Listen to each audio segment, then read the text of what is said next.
Assalamualaikum warahmatullahi wabarakatuh. Allahumma sholli wa sallim ala sayyidina Muhammad wa ala alihi wa sahbihi. Bagian yang ke-31. Pengkajian kita hari ini masuk bab tasawuf, tasawuf mubtadi, tasawuf dasar, yaitu seputar masalah penyakit hati. Rasulullah Shallallahu Alaihi Wasallam beliau bersabda, "Laulam tuznibu la khasyitu alaikum ma huwa akbaru min dzalikal ujubil ujub." Kata Rasulullah Shallallahu Alaihi Wasallam, seandainya kamu tidak mengerjakan dosa, maka pasti saya khawatir padamu ada dosa yang lebih besar, yaitu ujub. Ujub. Rasulullah dua kali menyebutkan kalimat ujub. Di sini penekanan supaya kita itu lebih kuat memperhatikan. Ujub yaitu menganggap diri rasa mulia, memiliki rasa merasa mulia, atau berbangga dengan keadaan diri. Bisa juga diartikan merasa bagus akan dirinya. Seandainya kamu, kata Rasulullah, tidak melakukan dosa, ini orangnya tidak mengerjakan dosa, pasti saya khawatir. Jadi kekhawatiran Rasulullah ini sangat beralasan, karena biasanya kalau orang tidak mengerjakan dosa itu memang rentan menganggap dirinya bagus. Pasti saya khawatir padamu ada dosa yang lebih besar. Berarti ini termasuk dosa besar juga, dosa yang lebih besar daripada kita mengerjakan dosa, yaitu kita merasa diri kita mulia. Biasanya timbulnya perasaan itu pada ketika kita ada perbandingan. Kita melihat di sekitar kita atau ada tetangga atau jiran kita yang mereka itu melakukan dosa. Di sini pula ada yang namanya musuh kita itu, yaitu syaitan. Dia membisikkan, tuh lihat orang-orang di sekitar kamu mereka maksiat, mereka begini maksiatnya ditampilkan, kamu malah enggak begitu, kamu malah tidak melakukan itu, berarti diri kamu itu bagus, kamu ini bersih. Itu dimasukkannya. Oh iya ya, memang pada kenyataannya begitu. Kita melihat sekitar kita, di sini kita yang dimasukkannya itu supaya kita itu bangga dengan keadaan diri kita. Kemudian bisa lagi ditambahkannya lagi, berarti kamu ini, kata setan bisikannya, kamu lebih bagus daripada mereka. Di sini mulai meningkat lagi. Inilah warisan daripada leluhur setan, yaitu iblis laknatullah alaih. Yang iblis itu pernah berkata, ana khairam minhu, aku lebih baik daripada dia Adam. Jadi tertanam di diri kita, aku ini lebih baik daripada mereka. Mereka maksiat sedangkan aku tidak maksiat. Jadi akhirnya dosa zahir tidak dikerjakan, namun dosa batin dikerjakan. Dan dosa batin ini lebih besar dosanya daripada dosa maksiat zahir. Mengapa demikian? Nanti itu ada alasannya. Kemudian yang tidak mengerjakan dosa ini rentan, dan yang lebih rentan lagi biasanya adalah orang yang beribadah, orang yang mengerjakan taat atau yang bergelar abid, dia ahli ibadah. Ini lebih rentan lagi biasanya. dengan ibadah itu dimasukkan oleh setan, eee, dibisikkan bahwasanya katanya orang ini tidak ada yang bangun malam, kamu bangun malam. Orang jarang berzikir, kamu berzikir. Ditampilkannya kebaikan-kebaikan ibadah kita ini adalah sesuatu yang luar biasa katanya. Ini kemuliaan ini. Kamu ini orang mulia. Nah, itu semakin menjadi-jadi kita. Disitulah yang yang lebih kita menganggap diri kita itu daripada orang lain. Dia tidak hanya sekedar tidak mengerjakan dosa, tetapi dia mengerjakan taat. Padahal kata Ibnu Athaillah As-Sakandari rahimahullah taala, beliau mengatakan maksiatun aurasat zula waftikaran khairum min taatin aurasat isa wastikbara. Kemaksiatan yang mengakibatkan kerendahan diri itu lebih baik daripada ketaatan yang mengakibatkan perasaan mulia dan sombong. Nah, jadi beliau mengatakan orang yang maksiat itu lebih baik daripada orang yang taat, tetapi yang maksiat ini mereka merasa rendah dirinya karena memang berdosa, seumpama mereka itu pelacur, seumpama dia merasa dirinya itu kotor, namun tetapi apalah daya karena ada mungkin ada yang perlu dibiayai begitu. Padahal dia pun ingin meninggalkan kemaksiatan itu, tetapi apalah daya karena mungkin tidak menemukan jalan usaha yang lain, dan ini dia merasa dirinya kotor. Maka ini lebih baik daripada orang yang dengan ketaatannya merasa dia itu mulia, dan bisa kemuliaan ini menyebabkan seseorang itu sombong. Sombong itu dia keluar dengan perkataan. Awalnya penyakit itu hanya saja ujub, di dalam hatinya merasa diri bagus.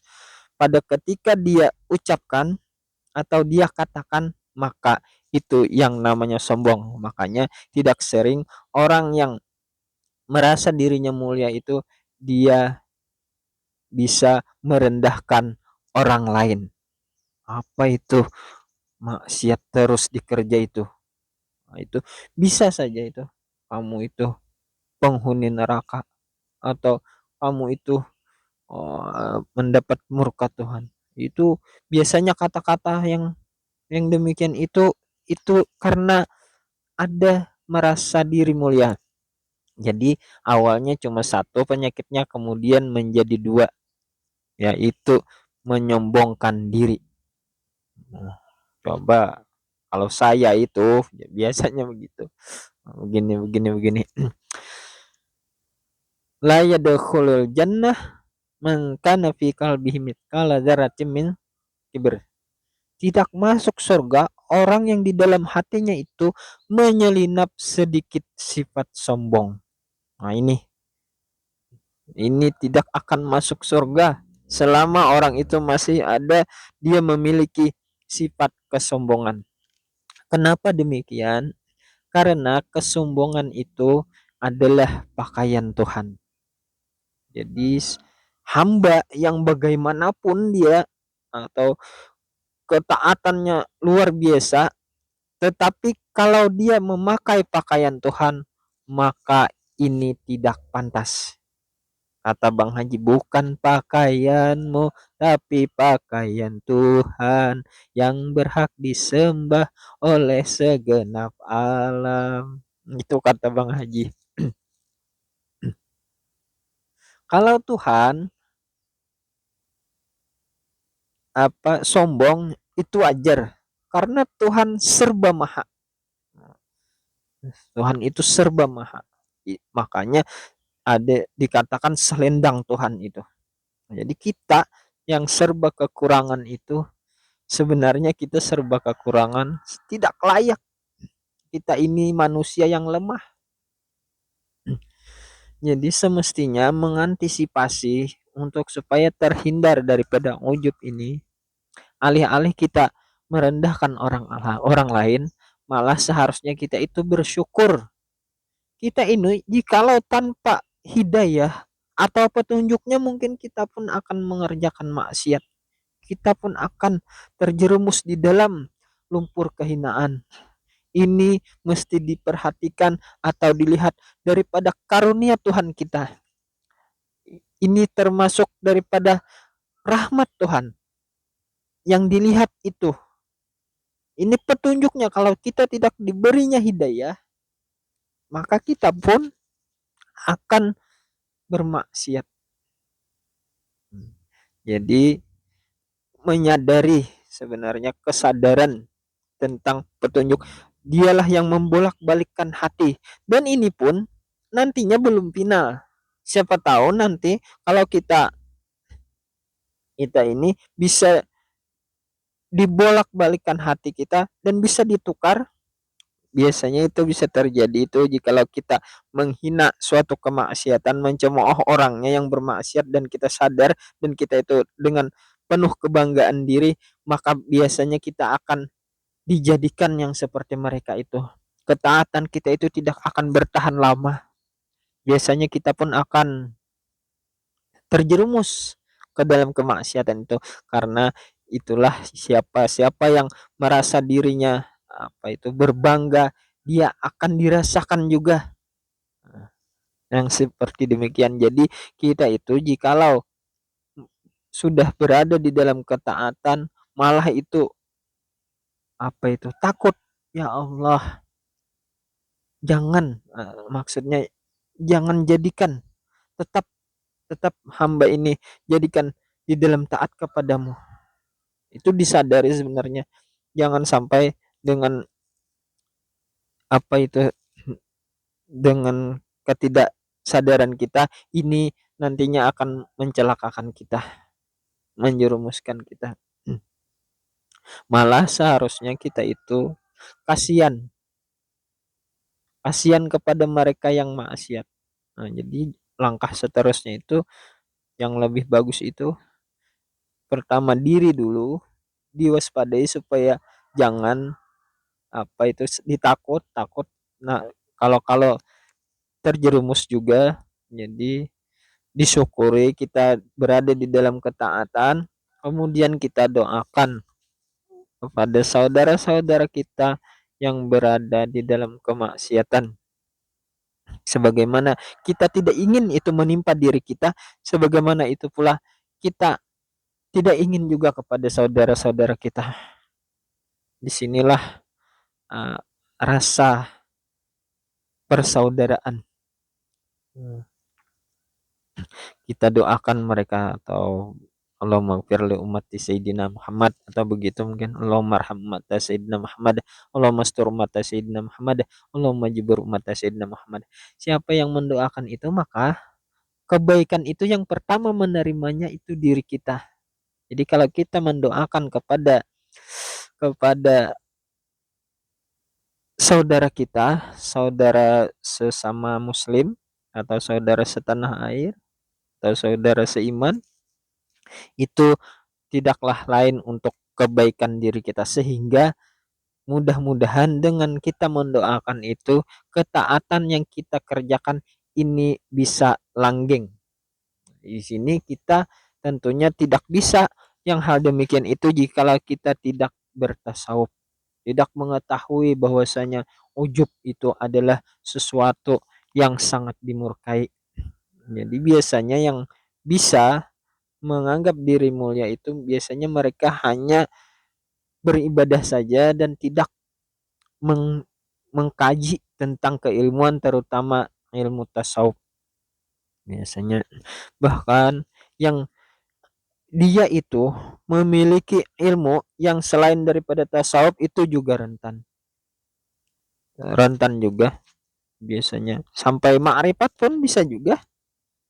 Walaupun dari ma'rifat itu ada pengembalian kepada Tuhan, tetapi dengan adanya dirinya sudah ma'rifat, karena ma'rifat itu sesuatu ilmu kemuliaan, bisa juga dia karena dia sudah ma'rifat, karena dengan kema'rifatan bisa juga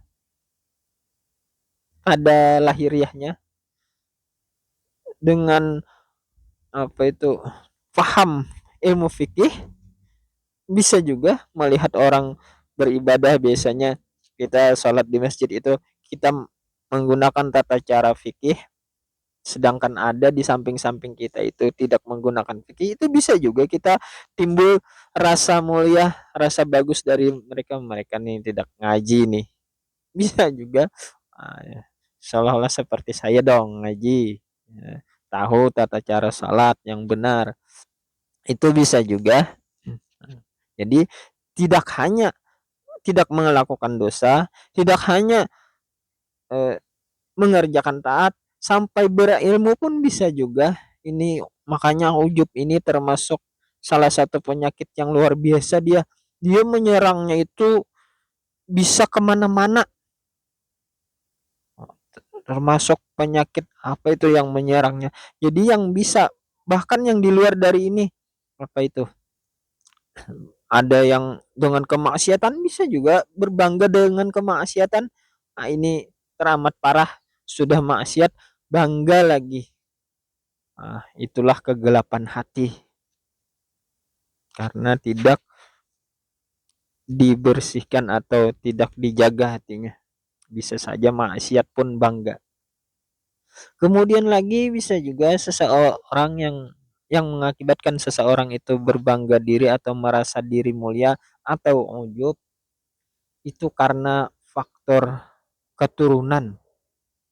Bisa juga nasab, dia keturunan dari ningrat, itu biasanya mudah congkak, dari apa, dari miliarder, itu tidak jarang itu bisa merendahkan orang lain.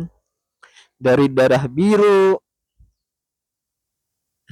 bahkan bisa saja itu dari apa itu yang keturunan orang saleh, apa itu, kakek dia begini, padahal yang saleh itu atau wali kakek dia, dianya tidak wali. Kakek saya wali, kamu jangan macam-macam sama saya. Nah, nanti kualat, itu bisa saja. Yang itulah tadi yang bisa akhirnya menimbulkan kasta. Nah, ini dari apa itu, biasanya dari keturunan yang begini-begini. Kalau kita lihat seperti di India itu ada itu, mereka itu berkasta-kasta, apa, dari keturunan Brahmana atau dari kasta mereka itu.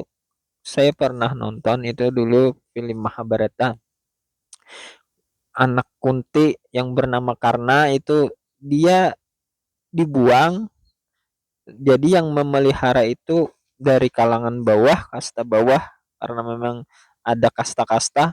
Dia tidak boleh ikut sayembara itu, belajar memanah pun tidak boleh kalau bukan dari keturunan kerajaan, apa, raja begitu, Brahma, tidak boleh itu. Jadi ada kasta di dalam Islam itu, kita tidak ada yang namanya kasta. Dinyatakan itu tidak ada perbedaan antara orang Arab dengan orang Ajam. Tidak ada itu antara kulit putih dan kulit hitam, itu tidak ada perbedaan. Inna ak inna akramakum indallah atskakum. Inna, sesungguhnya, akramakum, orang yang paling mulia di antara kalian, indallah, di sisi Allah maksudnya. Atskakum, yang paling bertakwa di antara kalian. Hmm. Pernah Ali, cicitnya Rasulullah, Ali Zainal Abidin, ini cicitnya Rasulullah. Beliau mengatakan, mungkin beliau ada yang menyebut keturunan apa, zuriat beliau, nasab beliau. Beliau mengatakan, jangan sebut-sebut nasabku, kata beliau. Ini keturunan Rasulullah. Jangan sebut-sebut apa itu, keturunan Nabi gitu, begitu. Bukankah orang yang paling mulia itu adalah orang yang bertakwa? Jadi tidak ada yang namanya kasta itu. di dalam kita Islam. Entah dia itu orang miskin, entah itu dia dari keturunan yang terpencil jauh, sama saja. Tidak ada yang namanya kasta. Jadi di sini Islam itu mengajarkan kesetaraan. Jadi untuk mencapai kemuliaan itu kita tidak mesti harus dilahirkan dari rahim orang yang mulia. Bahkan anak seorang pelacur pun jikalau dia bertakwa maka itu tidak dianggap itu keturunannya, tidak dianggap. Jadi kalau mereka yang terlalu membanggakan dengan nasabnya itu sebetulnya tidak mengerti itu tentang ajaran Islam. Di dalam Islam tidak ada itu yang namanya nasab. Nah, apa kasta? Kasta adanya kasta itu dengan takwa. Di sanalah itu pun di sisi Tuhan, di sisi manusia tetap kita itu setara. Jadi Islam itu mengajarkan kita itu sama, sama. Apalagi kita ini sama tidak maksum. Sama-sama tidak maksum. Artinya sama tidak terjaga daripada dosa. Sama-sama kita pendosa. Bedanya hanya saja kita itu beda di dalam mengerjakan dosa. Ada yang dosanya mencuri, ada dosanya yang penjinah, ada dosanya yang pemabuk, ada dosanya yang penggibah. Jadi kita itu tidak pernah lepas sebenarnya. Jadi kalau bisa kita itu memandang seseorang dengan kesetaraan, jikalau terlebih lagi itu kita merasakan kita itu tidak lebih daripada orang lain, lebih hina daripada orang lain, karena kita sendiri tahu dengan dosa diri kita, dengan kemunafikan kita. Disinilah pentingnya ilmu tasawuf, kita untuk menyadarkan diri kita supaya kita ini mawas diri, apa itu, memandang atau melihat diri kita bahwasanya kita ini penuh dengan dosa. Terkadang kita bisa sangka buruk, terkadang pikiran kita itu bisa itu pikiran yang jorok bisa juga, atau lihat perempuan, atau kita ada itu keinginan untuk berzina, itu kita sendiri yang tahu. Melihat perempuan begini terbayang kita itu penuh dengan kemaksiatan-kemaksiatan yang tidak terlihat, maksudnya tidak nampak, tidak zahir, maksiat zahir. Jadi justru malah maksiat batin ini pun. Jadi kalau seumpama kita maaf ini bahasanya kita menggauli istri kita, tetapi sebelumnya di siang hari tadi kita melihat ada wanita yang maaf bodinya itu bagus dan kita itu terbayang-bayang, sehingga pada ketika menggauli istri kita itu kita menghayalkan seolah-olah itu wanita wanita itu yang kita gauli. Ini bagi ulama tasawuf ini adalah termasuk sesuatu, mereka menghukumi ini bagian daripada apa itu dosa juga, karena telah berani maksiat walaupun hanya di dalam pikiran. Jikalau orang tasawuf itu dia ingin begitu, dia merancang, menghayalnya itu, dia nikahi dulu itu, baru dia gauli, walaupun tidak bergaul berhubungan secara zahir, hanya dalam pikiran pun mereka tidak berani. Itu semestinya orang yang lebih waspada, itu mereka tidak berani. Inilah efek daripada orang yang senang dengan istighfar. Biasanya begitu. Orang yang senang istighfar itu adalah orang yang mawas diri dengan dosa. Jadi kalau kita itu takut maksiat, makanya jangan sampai dibiarkan maksiat itu berlarut-larut. Selalu selalu istighfar. 25, masih 5 menit.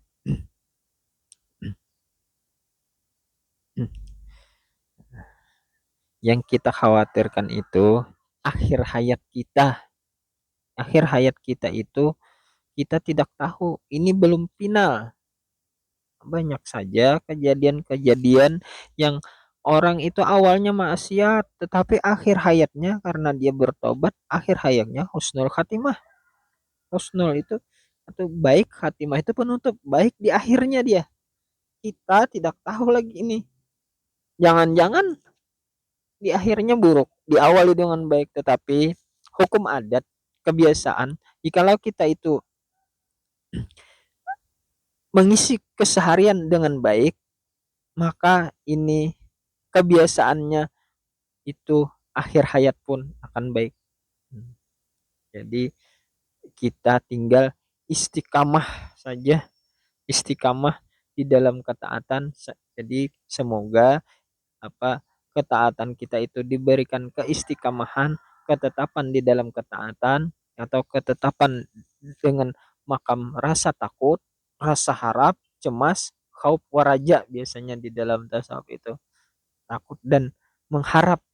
Nih, harap-harap cemas itu di tasawuf itu memang bahkan ada di dalam hadis itu eh, apa pada Allah tidak menggabungkan dua keamanan di dunia dan di akhirat. Apa maksudnya ini? Jikalau kita di dunia sudah merasa aman, maka di akhirat itu bisa-bisa kita tidak aman.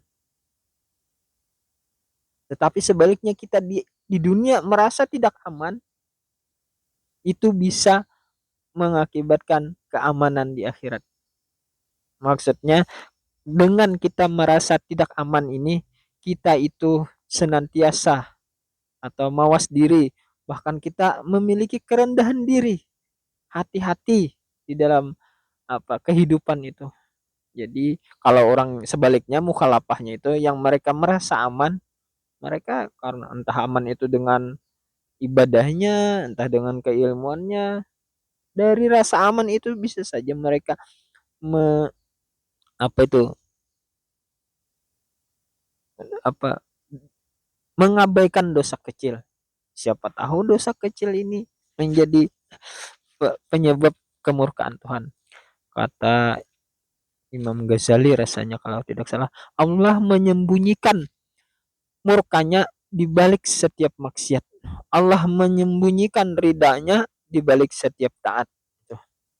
Jadi kita itu tidak berani mengerjakan sekecil-kecilnya maksiat kalau takutnya di sana terdapat kemurkaan Tuhan. Imam Ghazali pernah diceritakan beliau ingin dimasukkan Tuhan ke dalam surga.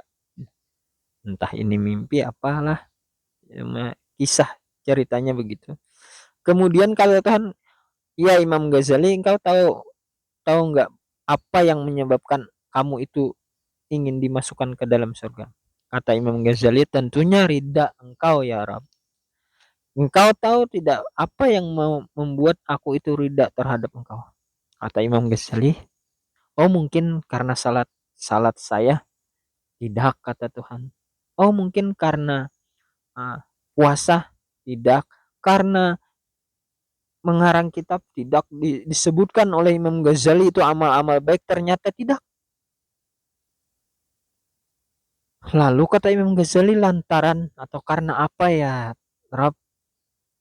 Kata Tuhan, pada ketika kamu mengarang kitab, pada ketika ingin menulis, kemudian itu hinggap lalat di ujung pena. Kan pena orang dulu itu dari sari tumbuh-tumbuhan. Lalat ini haus, kemudian dia minum, kemudian Imam Ghazali tidak apa itu memburunya, sehingga tidak pergi, dibiarkan itu sampai kenyang baru pergi. Kata Allah, di sana aku meletakkan ridhaku. Wah, wah. Ini. Jadi kita tidak bisa apa itu mengabaikan sekecil apapun ketaatan. Karena ada kisah seorang pelacur yang masuk surga karena memberi minum seekor anjing. Ada juga saya mendengar kisah dari guru di kampung saya.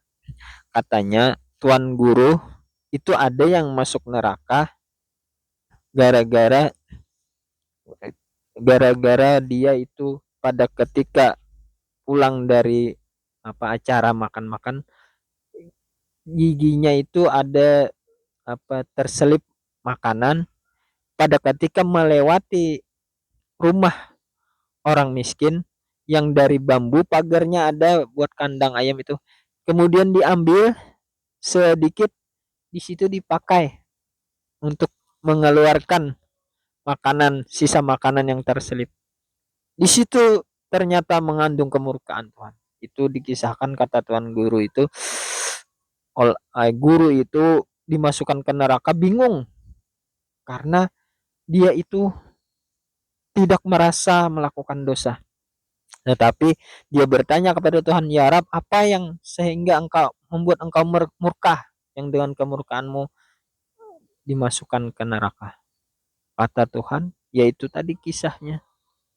Nah, itu. Jadi kita sekecil-kecil maksiat itu diwaspadai. Nah, sudah habis waktunya. Nanti kita sambung lagi. Salah hilap mohon maaf. Billahi taufiq wal hidayah. Assalamualaikum warahmatullahi wabarakatuh. Allahumma shalli wa sallim ala sayyidina Muhammad wa ala alihi wa sahbihi.